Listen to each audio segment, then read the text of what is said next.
The clink of silverware against porcelain had been the only sound for a few minutes, until Mom set her fork down with a sharp clink that made me glance up. Her eyes locked on me across the long oak table, her lips curling like she'd been waiting all afternoon for the moment. "At some point, Emily," she said, her voice just loud enough for the other tables nearby to hear, "you're going to have to accept reality. You'll never be successful. Stop dreaming." Before we begin, drop a comment and tell us where are you from and from which city you're watching our videos.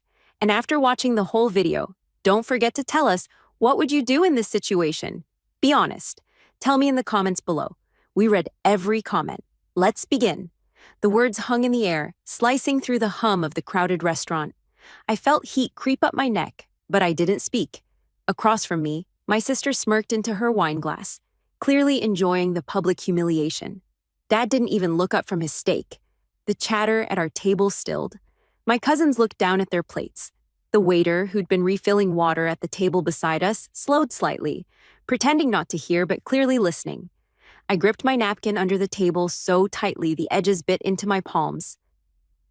"Pass the bread," I said calmly, forcing my voice to stay steady, my expression unreadable. If she wanted a scene, she wouldn't get one. "Bread?" Mom laughed, tilting her head. "That's the problem with you. You think small. Bread? Crumbs? You'll be 40 still talking about the next big thing you might do." "Mom," my brother Mark muttered, shifting in his seat. She ignored him, leaning back in her chair, her bracelets jingling. "You can't even hold a stable job, Emily. You bounce from idea to idea like life's some kind of game. It's embarrassing." I stayed still, swallowing down the 100 comebacks clawing at my throat. My boyfriend, Ryan, sitting quietly beside me, placed his hand lightly on my knee under the table, a silent signal. "Wait, don't react." Around us, the low hum of other diners continued, but our table felt like a stage and I was trapped in the spotlight. My aunt reached for her wine, clearly relishing the drama.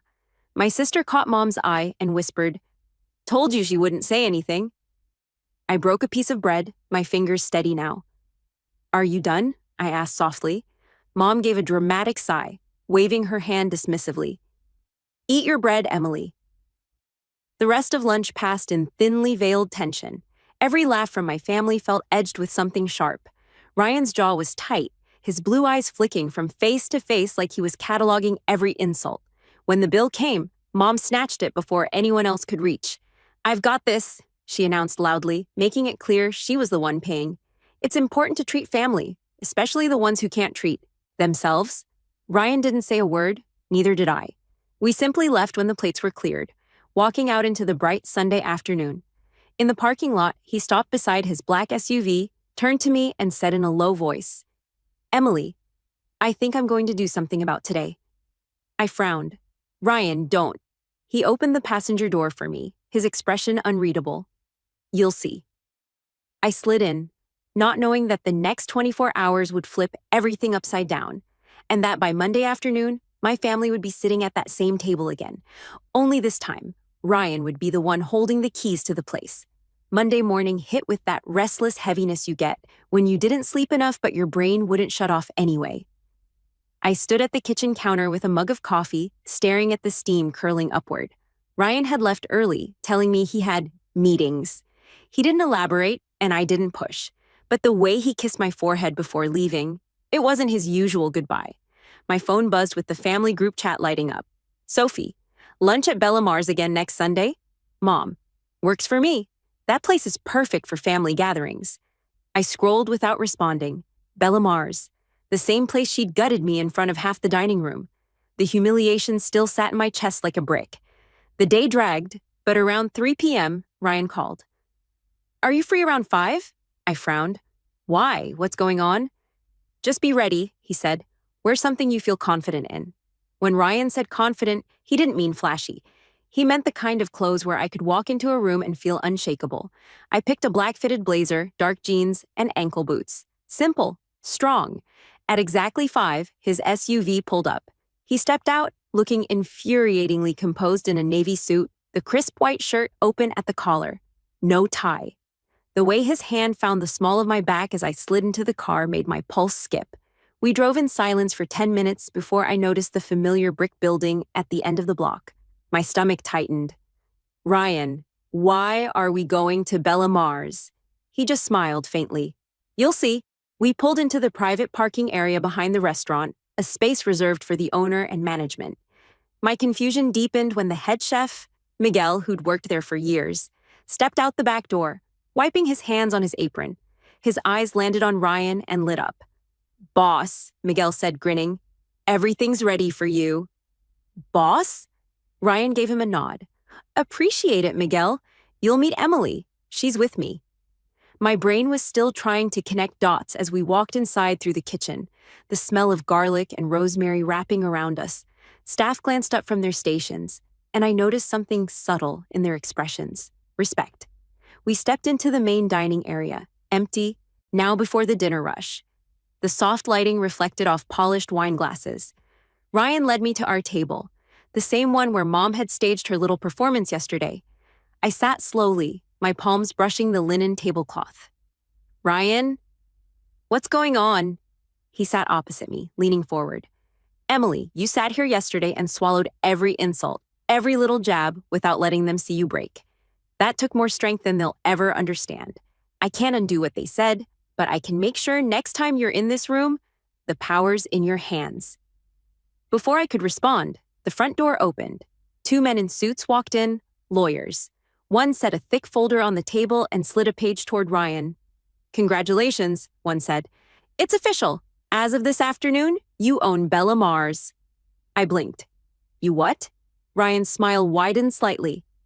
I bought the restaurant, Emily. Every table, every chair, every plate they used yesterday. It's ours now.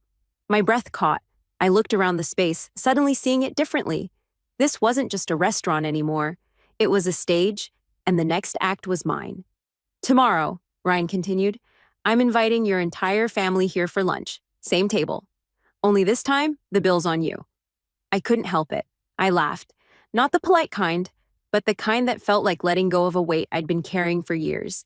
And somewhere deep down, I realized, tomorrow wasn't just going to be payback. It was going to be the start of something bigger than I'd ever dreamed.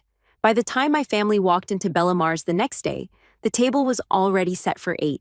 The fresh white linens were pressed so tightly they looked untouched, the silverware perfectly aligned, and the soft glow from the overhead pendants gave everything a polished, almost theatrical air. I'd been here nearly 20 minutes already, long enough to watch the staff prepare, to feel the quiet confidence settle over me like armor. Mom spotted me immediately. Emily, she said as she removed her sunglasses, her tone already tinged with something sharp. I hope you're not here to sulk like you did yesterday. I smiled faintly, keeping my voice even. Not at all. We all sat, chairs scraping gently against the floor, the air thick with unspoken tension. Sophie flipped open her menu without even glancing at me, but I caught her expression when she noticed the small cream-colored card clipped to the front. Welcome to Bella Mars, under new ownership. New owner? She muttered, eyebrows knitting. Before I could respond, the front door swung open and Ryan walked in. He wore the same navy suit as yesterday, only today there was a quiet authority in his stride. He wasn't alone. Right behind him was Harold, the former owner, and a poised woman in a charcoal blazer, the kind of lawyer whose presence always meant business. Good afternoon, Ryan said warmly, placing a thick folder on the table beside me. His voice carried, but not in a showy way, more like someone used to people listening when he spoke. I wanted to personally welcome you to our restaurant. Mom blinked at him, confusion sharpening her features. Our? Ryan looked straight at her, unflinching. I bought Bella Mars yesterday afternoon. Every table, every chair, every plate your food is served on. It's ours now, and I invited you here so you could enjoy it. He leaned slightly forward, his tone firm but measured. Today's lunch is on the house, on one condition. Keep it respectful.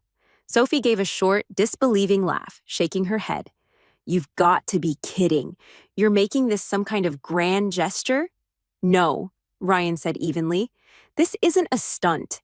It's ensuring Emily is never treated here the way she was yesterday. Mom's jaw tightened, her fingers pressing into the edge of her menu. We don't need your charity. It's not charity, I cut in before Ryan could respond. My gaze locked with hers, steady. It's a reminder that you can't tear someone down in a place they own. That landed harder than I expected. Mom's lips pressed into a thin line, and Sophie shifted uncomfortably in her seat. Miguel appeared with the first course himself, a plate of burrata and warm tomato confit on charred sourdough. He placed each plate down carefully, his smile lingering on me for a moment longer. "Compliments of the kitchen," he said, then disappeared as quietly as he'd arrived. As my family took their first bites, I watched their faces shift, the initial suspicion giving way to reluctant enjoyment. And in that moment, I realized this wasn't just about payback, it was about reclaiming a space where I'd been made to feel small and turning it into a place where I couldn't be silenced. The first few minutes passed with nothing but the soft clinking of cutlery and the murmur of conversations from other tables. I could feel my mother's eyes on me, even when she pretended to focus on her plate. "So," Mom finally said, dabbing her mouth with her napkin, "now that your boyfriend bought you a fancy lunch spot, what's the plan? Sit here every day pretending you're the boss?" I set my fork down slowly. I don't have to pretend. Ryan leaned back in his chair, calm but watchful. "Emily has more say in this restaurant than you think." Sophie smirked. "Oh, right. She's probably designing the dessert menu in between all her dreams." I kept my tone steady. Better than sitting around making fun of someone who's actually trying. Mark glanced between us nervously, clearly not eager to be caught in the crossfire. "Maybe we can all—" "No," I interrupted, looking straight at Mom. "Yesterday you told me I'd never be successful, that I should stop dreaming. You wanted everyone to hear it, so now they can hear this. I'm not stopping." Mom's jaw tightened. "You've always been dramatic." Ryan slid the folder across the table toward me. "Open it." I flipped it open to find legal documents, papers with signatures, stamped seals, the works. Ownership transfer. Bella Mars was officially under Ryan's company's name, and right below his signature was mine, listed as co-owner. My breath caught. "Ryan," he smiled slightly, "told you I wanted to do something about yesterday." The table went silent. Even Sophie's smirk faltered. "This isn't charity," Ryan continued, his voice calm but cutting. "It's an investment in someone I believe in, something you should have done a long time ago." Mom's eyes flickered with something I couldn't place. Anger, disbelief, maybe even embarrassment. She picked up her wine glass, trying to mask it, but her hand wasn't as steady as she wanted it to be. I leaned forward, my voice low but clear. "You wanted me to stop dreaming? Now I'm running the place you used to humiliate me in. So if you're going to eat here, get used to the fact that I don't take orders from you anymore." Miguel appeared again with the second course, grilled halibut with fennel and lemon butter. He placed the plates down without saying a word, but the small nod he gave me said everything. The shift was subtle but undeniable. The control of the table had changed hands, and everyone knew it. The second course sat steaming in front of us, but no one touched their food right away. The air was too thick, heavy with a new kind of silence, one that didn't belong to Mom anymore. She finally broke it, swirling her wine glass in slow circles. "So, this is what you think success looks like? Hiding behind someone else's money?" I didn't flinch. "This isn't hiding. This is building. And unlike you, I don't measure success by who I can put down at a table," Sophie scoffed. "Please, you'd still be sitting in your little apartment if Ryan hadn't swooped in to play hero." Ryan's voice cut through, calm but with an edge. "Maybe you missed it, but Emily isn't just sitting here because of me. She's co-owner. That means she makes decisions, hires staff, plans events. Her name is on the documents as much as mine." Mark raised his eyebrows. "Co-owner?" Ryan nodded. "Every move this place makes from now on has her signature on it." Mom set her wine glass down, the sound sharp against the table. "You think this makes you untouchable, Emily? You think one restaurant changes who you are?" I leaned forward, my tone measured but unshakable. "It's not about being untouchable. It's about knowing that when someone tries to humiliate me, I don't have to take it anymore. Yesterday, you turned this place into a stage for my failure.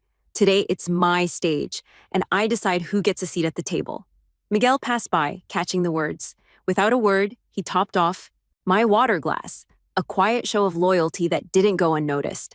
Mom's eyes narrowed, but she didn't reply right away. Instead, she picked up her fork and took a slow bite of the halibut.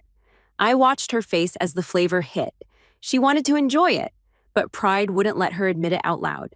Across the table, Sophie tried to change the subject. So what? You're going to just run this place now? That's the plan, I said simply. And not just run it. Improve it. We're adding community nights, training programs for culinary students, sourcing from local farms, things that matter, things that build instead of break. Ryan added, she's already mapped out the first month's changes. I've rarely seen someone more prepared. Dad, who had been mostly quiet, finally spoke. Well, I can't say I agree with how all this went down, but he gestured at his plate. This is good fish. It was as close to approval as I'd ever heard from him, and I let it stand. When dessert arrived, honey-drizzled figs over mascarpone, Mom finally looked at me directly. Her voice was cooler now, but softer too. You've made your point. I held her gaze. It was never just about making a point. It was about showing you and myself that I'm not the person you think I am. Not anymore.